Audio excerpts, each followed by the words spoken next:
क्या आप जानते हैं कि दुनिया के 90% लोग अपनी बात क्यों नहीं मनवा पाते? क्या आप भी हर इंटरव्यू, हर मीटिंग या अपने पार्टनर के सामने वो सही शब्द नहीं ढूंढ पाते? कम्युनिकेशन की ये समस्या सिर्फ आत्मविश्वास, कॉन्फिडेंस की कमी नहीं है, बल्कि एक साइंस बेस्ड स्किल है जिसे सीखा जा सकता है। 30-day plan to master your communication किताब आपको टॉप 7 रूल्स सिखाती है जो आपकी बातचीत को मैग्नेटिक बना देंगे। ये नियम इतने आसान हैं कि एक स्कूल स्टूडेंट भी इन्हें समझकर लीडरशिप की राह पर चल सकता है। सोचिए, क्या हो अगर सिर्फ 30 दिनों में आप अपनी आवाज और शब्दों की शक्ति से दुनिया को बदल दें? चलिए देखते हैं ये 7 रूल्स क्या है और इन्हें अपनी जिंदगी में कैसे उतारें।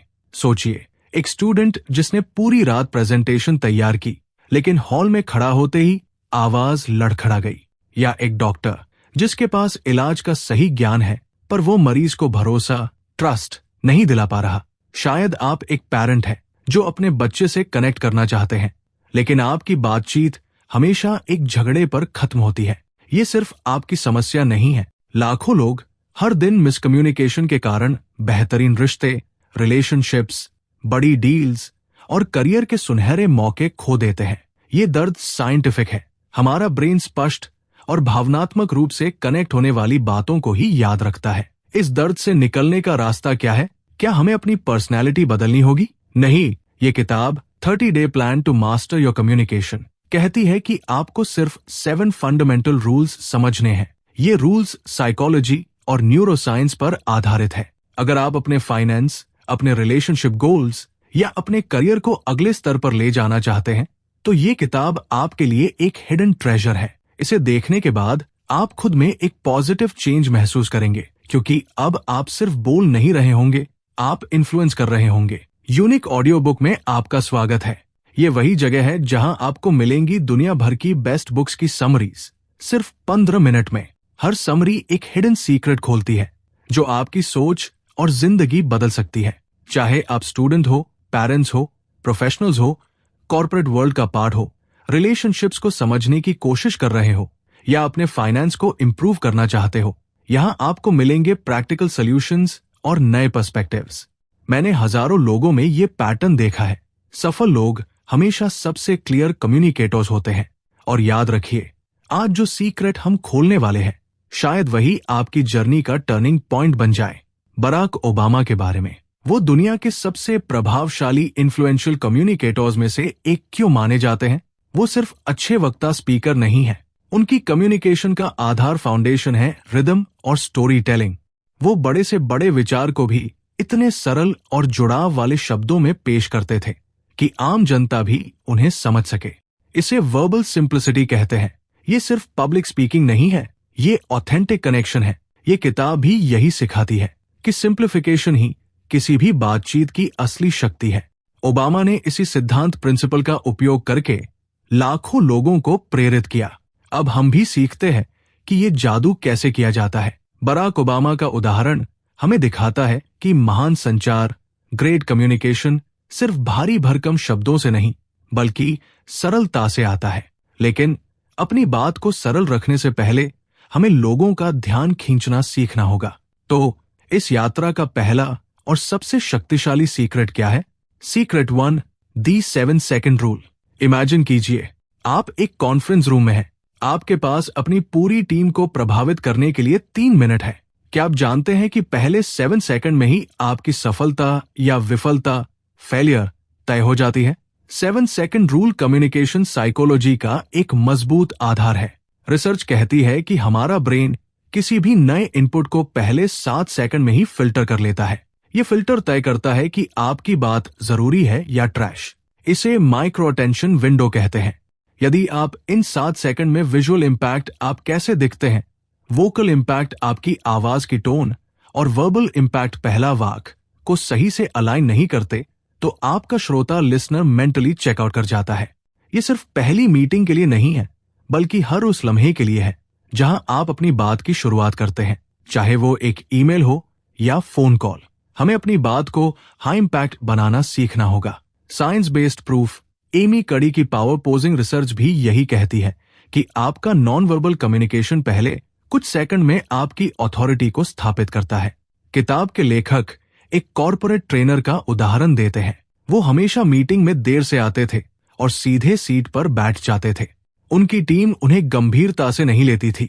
लेखक ने उन्हें सलाह दी कि वो हमेशा समय पर आएं, कमरे में आत्मविश्वास से चलें और पहले 7 सेकंड में एक सकारात्मक और ऊर्जावान एनर्जेटिक वाक्य बोलें। सिर्फ इस छोटे से बदलाव ने उनकी लीडरशिप परसेप्शन को बदल दिया। उनकी टीम ने उन्हें रिस्पेक्ट देना शुरू कर दिया। सोचिए एक स्टूडेंट के बारे में जो स्कॉलरशिप इंटरव्यू के लिए जाता है। वो घबराया हुआ है और अपनी पहली लाइन लड़खड़ाकर बोलता है।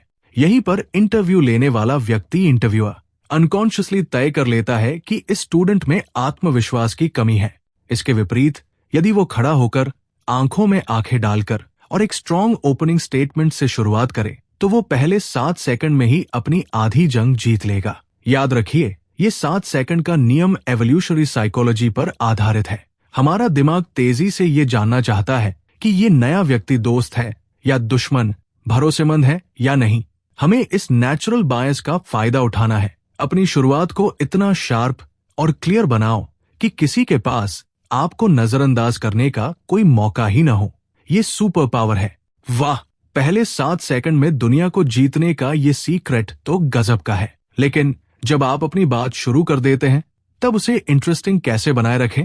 कैसे सुनिश्चित करें कि लोग बोर ना हो? इसका जवाब एक ऐसी साइकोलॉजिकल टेक्निक में छिपा है जिसका उपयोग बेस्ट फिल्म मेकर्स और एडवर्टाइजर्स करते हैं। ये है secret to the Zeigarnik effect. Imagine कीजिए, आपने कोई वेब सीरीज देखना शुरू किया। जैसे ही एक एपिसोड खत्म होता है, वो एक सस्पेंस पर रुक जाता है। आप खुद को अगला एपिसोड देखने से नहीं रोक पाते। इसे ही ज़ेगार्निक इफेक्ट कहते हैं।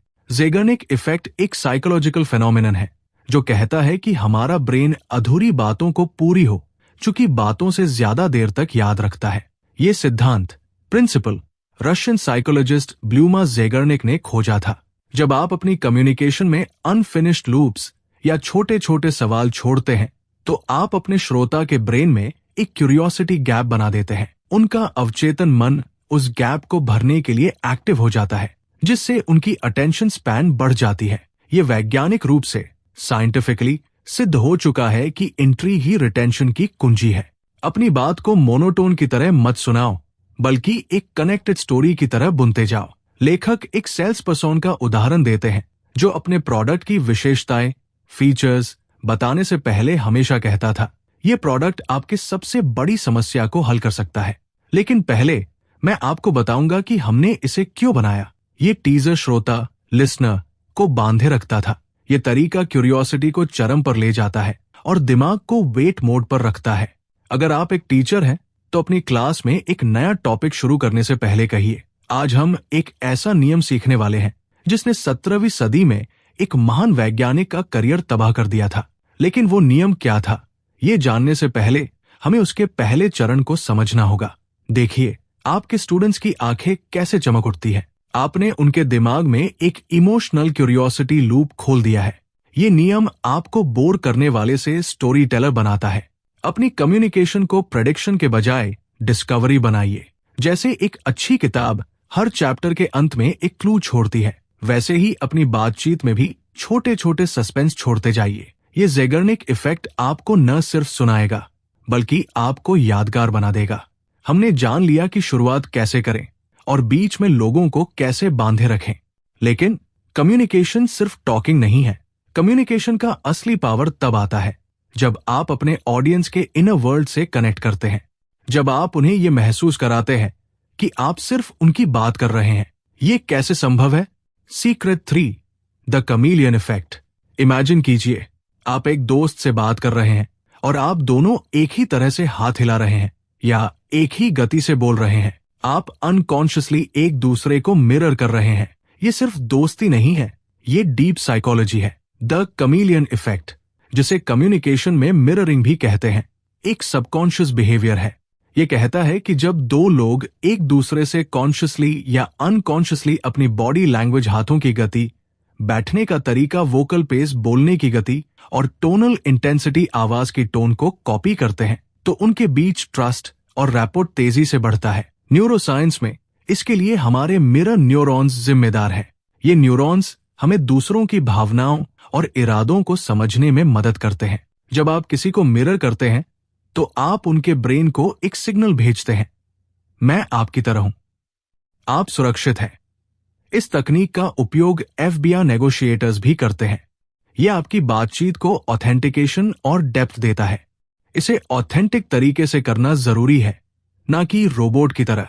लेखक एक पेरेंट का उदाहरण देते हैं। जब उनका बच्चा टेंस और तेजी से बोल रहा था तो पेरेंट ने भी थोड़ी देर के लिए अपनी आवाज को उसी गति पर रखा। फिर धीरे धीरे पेरेंट ने अपनी आवाज की गति को धीमा किया। बच्चे ने अनकॉन्शियसली उन्हें मिरर किया और शांत हो गया। ये इमोशनल मिररिंग था। बच्चे के दिमाग को लगा कि पापा मुझे समझ रहे हैं और उसका तनाव कम हो गया। सोचिए, आप एक क्लाइंट के सामने हैं। वो अपनी कुर्सी पर थोड़ा पीछे झुके हुए हैं और आराम से बात कर रहे हैं। अगर आप एकदम सीधे तनकर और तेज गति से बात करेंगे तो उनके और आपके बीच एक इनविजिबल बैरियर बन जाएगी। इसके बजाय अगर आप भी आराम से पीछे झुकते हैं और अपनी पेस थोड़ी धीमी करते हैं तो आप रैपोर्ट स्थापित करेंगे। इसे सटल मिररिंग कहते हैं। मिररिंग सिंपल कॉपिंग नहीं है, ये एम्पैथी इन एक्शन है। ये आपके श्रोता, लिसनर को ये महसूस कराता है कि आप उनकी ट्राइब का हिस्सा है। जब आपका ब्रेन और उनका ब्रेन एक ही रिदम में आते हैं तभी असली कम्युनिकेशन होती है। ये एक साइकोलॉजिकल शॉर्टकट है डीप कनेक्शन के लिए। मिररिंग से हमें ट्रस्ट मिला, ज़ेगानिक इफेक्ट से अटेंशन। रुकिए, एक सरप्राइजिंग बात बताऊं। लोग आपकी बात पर इमोशनली तब तक भरोसा नहीं करेंगे जब तक आप उनके इंटरनल कॉन्फ्लिक्ट को नहीं पहचानते। यह हमें चौथे सबसे जरूरी नियम पर ले जाता है, secret for emotional labelling. Imagine कीजिए, आपका पार्टनर गुस्से में है और चिल्ला रहा है। आप बहस करते हैं और बात बिगड़ जाती है। क्या हो अगर आप सिर्फ एक वाक्य बोलकर उस गुस्से को शांत कर सकें? इमोशनल लेबलिंग वह साइकोलॉजिकल टूल है जो हार्वर्ड और एफबीआई क्राइसिस नेगोशिएटर्स इस्तेमाल करते हैं। इसका मतलब है कि जब कोई व्यक्ति कोई मजबूत भावना व्यक्त कर रहा हो तो आप उस भावना को पहचान कर उसे नाम दें। जैसे, ऐसा लगता है कि आप निराश हैं, या मुझे महसूस हो रहा है कि आप चिंता में हैं। न्यूरोसाइंस बताता है कि जब हम किसी भावना को लेबल करते हैं तो हमारे दिमाग का अमिगडाला, जो डर और खतरे को नियंत्रित करता है, शांत हो जाता है।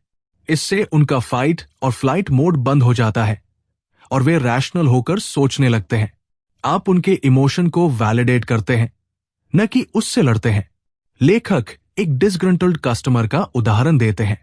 कस्टमर केयर एजेंट ने बहस करने के बजाय कहा, यह सुनकर मुझे लग रहा है कि आप हमारी सेवा से बहुत ज्यादा नाराज हैं। कस्टमर का गुस्सा तुरंत 50% कम हो गया। लेबलिंग ने कस्टमर को महसूस कराया कि उसकी भावनाओं को सुना गया है और फिर वो समस्या पर बात करने के लिए तैयार हुआ। सोचिए, आपका टीनेज चाइल्ड आपसे कहता है कि वो स्कूल नहीं जाना चाहता। बहस करने के बजाय आप कहिए, ऐसा लगता है कि तुम आज बहुत ज्यादा तनाव में हो। इस एक वाक्य से आपने उनके डिफेंसिव वॉल को गिरा दिया। अब वे आपको बता सकते हैं कि तनाव का असली कारण क्या है। इमोशनल लेबलिंग बातचीत को टकराव से सहयोग में बदल देता है। यह दिखाता है कि आप सिर्फ अपनी बात नहीं कह रहे, बल्कि आप उनके इमोशनल लैंडस्केप को समझ रहे हैं। ये एक ऑथेंटिकेटर है। अगली बार जब कोई गुस्सा हो तो साइलेंस में जाने के बजाय लेबल कीजिए। इमोशनल लेबलिंग के बाद अब हमें क्लैरिटी पर काम करना होगा। महान कम्युनिकेटर्स की एक खासियत यह होती है कि वे कम शब्दों में ज्यादा असर डालते हैं। इसे कहते हैं the power of precise language. Secret 5, the simplicity principle. Imagine कीजिए, आपके बॉस ने आपको 1000 शब्दों का जटिल ईमेल भेजा है। आप सोचते हैं, ये कहना क्या चाहते हैं? अब एक दूसरा ईमेल है जिसमें सिर्फ 50 स्पष्ट शब्द है। कौन सा ज्यादा असरदार है? दी सिंप्लिसिटी प्रिंसिपल का आधार है कॉग्निटिव फ्लुएंसी। साइंस कहती है कि हमारा दिमाग उन सूचनाओं को तेजी से प्रोसेस और ट्रस्ट करता है जो समझने में आसान होती है। जब आप जटिल शब्दावली या लंबे वाक्य इस्तेमाल करते हैं तो श्रोता का दिमाग ओवरलोड हो जाता है और आपकी क्रेडिबिलिटी घट जाती है। ये किताब कहती है, अपनी बात को दादी मां को समझाने लायक सरल बनाओ। रिसर्च दिखाती है कि सबसे ज्यादा इन्फ्लुएंशियल लोग वो नहीं होते जो सबसे स्मार्ट होते हैं, बल्कि वो होते हैं जो सबसे क्लियर होते हैं। हमेशा एक्टिव वॉइस का इस्तेमाल करें, जैसे मैंने काम किया, न कि काम मेरे द्वारा किया गया था। सरल वाक्य अधिकतम 14 शब्द आपकी बात को ऑथेंटिकेशन देते हैं। लेखक एक सॉफ्टवेयर इंजीनियर का उदाहरण देते हैं। वो अपनी टीम को बहुत टेक्निकल जार्गन में समझाते थे। लेखक ने उन्हें सलाह दी कि वो अपने हर विचार को एक साफ छोटा वाक्य दें। जब उन्होंने आर्किटेक्चर स्केलेबिलिटी को, हम इस सिस्टम को बड़ा और तेज बना सकते हैं, से बदला, तो उनकी टीम ने पहली बार उनके विचार को इंथुजियाज्म के साथ समझा। एक फाइनेंस एडवाइजर जो अपने क्लाइंट को डाइवर्सिफिकेशन थ्रू इक्विटी इन्वेस्टमेंट समझाता है, क्लाइंट को कंफ्यूज कर देता है। इसके बजाय अगर वो कहे, हम आपका पैसा सिर्फ एक जगह नहीं रखेंगे ताकि अगर एक बाजार गिरे तो भी आप सुरक्षित रहें, तो क्लाइंट को क्लैरिटी और ट्रस्ट मिलता है। सिंप्लिसिटी आपकी बुद्धिमत्ता, इंटेलिजेंस की कमी नहीं है, बल्कि कॉन्फिडेंस का प्रतीक है। यह दिखाता है कि आप अपने विचार पर इतनी मजबूती से पकड़ रखते हैं कि आप उसे सबसे आसान रूप में पेश कर सकते हैं। याद रखें, महान कम्युनिकेशन कम शब्दों में सबसे ज्यादा अर्थ देना है। सरलता से हमारी बात अब साफ हो गई है, लेकिन क्या आपकी बात सिर्फ इंफॉर्मेशन है या वो यादगार भी है? लोग डेटा भूल जाते हैं, पर वो चीज कभी नहीं भूलते जो उन्हें महसूस कराई गई हो। ये हमें स्टोरी टेलिंग के साइंस पर ले जाता है। Secret 6, the dopamine drop. Imagine कीजिए, आप अपनी दादी की गोद में हैं और कोई पुरानी कहानी सुन रहे हैं। आप हर शब्द पर फोकस कर रहे हैं। क्यों?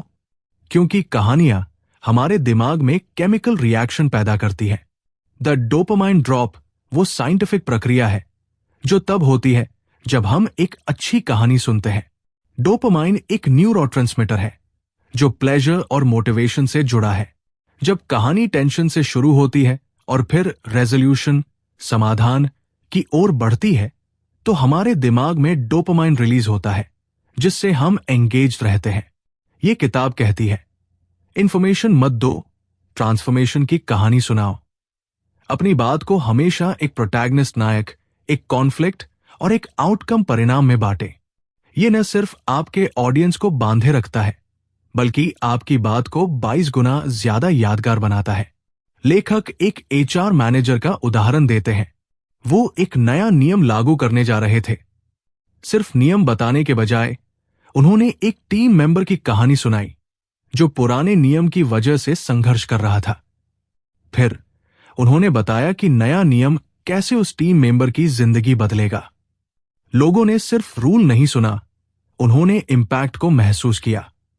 अगर आप एक स्टार्टअप फाउंडर हैं और अपने इन्वेस्टर्स को पिच कर रहे हैं, अपने प्रोडक्ट के फीचर्स बताने के बजाय उस ग्राहक की कहानी सुनाइए जिसकी वास्तविक समस्या को आपके प्रोडक्ट ने हल किया है। निवेशक सिर्फ आरओआई नहीं देखेंगे, वे आपके विजन के साथ इमोशनली जुड़ेंगे। कहानियां हमारे दिमाग में एम्पैथी और कनेक्शन के पुल बनाती है। डोपामाइन हमें उस कहानी को खत्म करने के लिए मजबूर करता है। अपनी बातचीत को ड्राई फैक्ट से निकालकर लिव्ड एक्सपीरियंसेस बनाइए। ये ऑथेंटिक स्टोरी टेलिंग ही आपकी सबसे बड़ी सुपर पावर है। हमने अटेंशन पाया, ट्रस्ट बनाया, सिंप्लिसिटी लाई और स्टोरी टेलिंग से दिल जीता। अब हम उस फाइनल प्रिंसिपल की ओर बढ़ रहे हैं जो सबसे काउंटर इंट्यूटिव है। यह सुनकर आप हैरान हो जाओगे। कम्युनिकेशन का सबसे बड़ा राज बोलना नहीं है। सीक्रेट 7, दी लिसनिंग पैराडॉक्स। इमेजिन कीजिए, आप एक मीटिंग में हैं, हर कोई बोलने की होड़ में है, लेकिन एक व्यक्ति शांत है और वो सिर्फ सुन रहा है। जब वो बोलता है तो हर कोई रुक जाता है। क्यों? दी लिसनिंग पैराडॉक्स कहता है कि कम्युनिकेशन में आपकी प्रभावशीलता, इन्फ्लुएंस 80% सुनने पर और सिर्फ 20% बोलने पर निर्भर करती है। एक्टिव लिसनिंग सिर्फ चुप रहना नहीं है, ये श्रोता, लिसनर के शब्दों को प्रोसेस करना, नॉन वर्बल क्यूज पढ़ना और उन्हें वैलिडेट करना है। जब आप बीच में नहीं टोकते तो आप उन्हें साइकोलॉजिकल सेफ्टी देते हैं। रिसर्च दिखाती है कि एक व्यक्ति जब गहराई से सुना जाता है तो वो न सिर्फ ज्यादा जानकारी देता है बल्कि सुनने वाले व्यक्ति को ज्यादा भरोसेमंद मानता है। इस टेक्निक को वैलिडेशन कहते हैं, सामने वाले की बात को बिना जज किए स्वीकार करना। जैसे, मैं समझ सकता हूं कि आप ऐसा क्यों महसूस कर रहे हैं। ये आपकी अथॉरिटी को बढ़ाता है। लेखक एक प्रोजेक्ट मैनेजर का उदाहरण देते हैं जो हमेशा अपनी टीम पर माइक्रो मैनेज करता था। जब टीम मेंबर सुझाव देते वो उन्हें काट देता था। फिर उसने एक्टिव लिसनिंग शुरू किया। उसने हर सुझाव को वैलिडेशन दिया, भले ही वो उसे बाद में मना कर दे। टीम ने अचानक ज्यादा जिम्मेदारी लेना शुरू कर दिया क्योंकि उन्हें लगा कि उनकी आवाज मायने रखती है। एक रिलेशनशिप कॉन्फ्लिक्ट में यदि आपका पार्टनर गुस्सा है तो अपना पक्ष रखने के बजाय 1 मिनट के लिए शांत हो जाइए और कहिए, हां, मैं सुन रहा हूं, मुझे बताओ कि तुम्हें क्या महसूस हो रहा है। यह वैलिडेशन उनके गुस्से को डी एस्केलेट कर देगा। एक बार जब वे सुना हुआ महसूस करेंगे तभी वे आपकी बात सुनने के लिए तैयार होंगे। साइलेंस कम्युनिकेशन का सबसे शक्तिशाली हथियार है। जब आप सुनते हैं तो आप जानकारी पाते हैं, जब आप बोलते हैं तो आप जानकारी देते हैं। इन्फ्लुएंस हमेशा उस व्यक्ति के पास जाता है जो ज्यादा जानकारी रखता है। द लिसनिंग पैराडॉक्स ही आपको एक महान कम्युनिकेटर बनाता है। तो देखा आपने, हमने 7 सीक्रेट्स खोले हैं जो आपकी बातचीत को 30 दिनों में बदल सकते हैं। हमने पहले 7 सेकंड में अटेंशन खींचना सीखा, ज़ेगर्निक इफेक्ट से लोगों को जोड़े रखा, मिररिंग से ट्रस्ट बनाया, इमोशनल लेबलिंग से कॉन्फ्लिक्ट को शांत किया, सिंप्लिसिटी से क्लैरिटी लाई, डोपामाइन रिलीज करने वाली कहानियां सुनाई और अंत में साइलेंस की सुपर पावर को समझा। ये सिर्फ ज्ञान नहीं है, ये अप्लाइड साइकोलॉजी है। अब जब आप किसी से बात करेंगे तो आप सिर्फ शब्द नहीं बोलेंगे, आप वैज्ञानिक रूप से एक इंपैक्ट क्रिएट करेंगे। पंचलाइन, आज से आप सिर्फ वक्ता नहीं हैं, आप एक आर्किटेक्ट हैं जो शब्दों से दुनिया बनाता है। हर हफ्ते एक प्रिंसिपल उठाइए, उसे अपनी जिंदगी में अप्लाई कीजिए और धीरे धीरे अपनी कम्युनिकेशन को पावरफुल बनाइए। अगर आपको कम्युनिकेशन की ये 7 मास्टर की पसंद आई है और अगर आप सच में चेंज चाहते हैं क्योंकि आप एंड तक पहुंचे हैं, तो इस वीडियो को लाइक जरूर करें। नीचे कमेंट में हमें बताइए कि इन 7 रूल्स में से आपका सबसे पसंदीदा कौन सा है और आप सबसे पहले कौन सा एक्शन स्टेप लेंगे। यूनिक ऑडियो बुक का वादा है, हम आपके लिए 100+ बेस्ट बुक्स की समरी लाते रहेंगे। चैनल को सब्सक्राइब करें और बेल आइकन दबाएं। इस किताब 30 day plan to master your communication का लिंक मैंने डिस्क्रिप्शन में दिया है। मिलते हैं अगली वीडियो में एक नए सीक्रेट के साथ।